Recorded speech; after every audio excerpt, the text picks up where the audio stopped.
Imagine this as a single cell. It is like a cell in a fluid environment, just like in our bodies.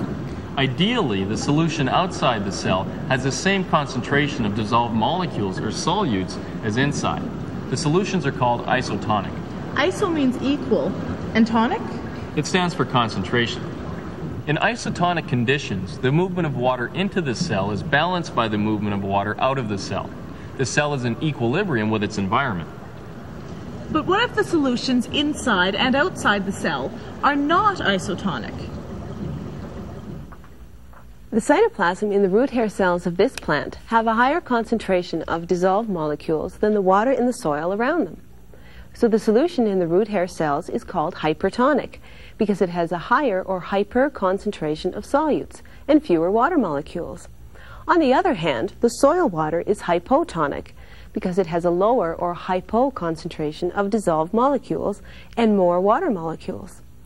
By osmosis, water molecules move from the hypotonic solution in the soil into the hypertonic solution in the root cells.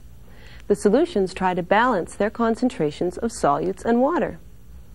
But this is salt water. What if we add it to the soil of this plant?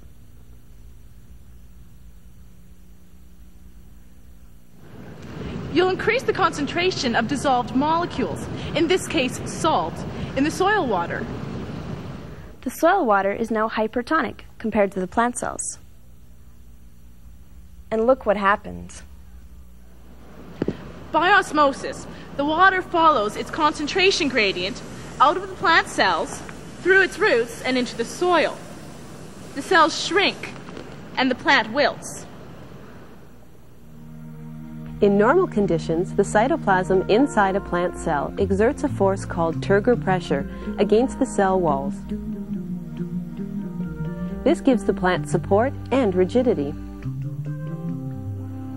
Plant cells in a hypertonic environment lose water due to osmosis. The cytoplasm shrinks away from the cell walls. It's called plasmolysis. The loss of pressure against the sides of the cell walls causes the plant to wilt.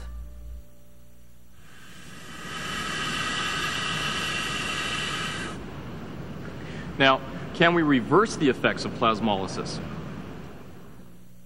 If we put water back into the soil, it'll return to its hypotonic state, making the soil water less concentrated. By osmosis, water will move back into the plant cells and help restore turgor pressure to support the plant. It's called deplasmolysis. But don't leave it too late.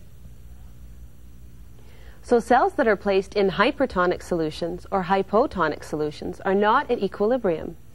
But water always moves towards equilibrium by osmosis, creating equal concentrations or isotonic solutions.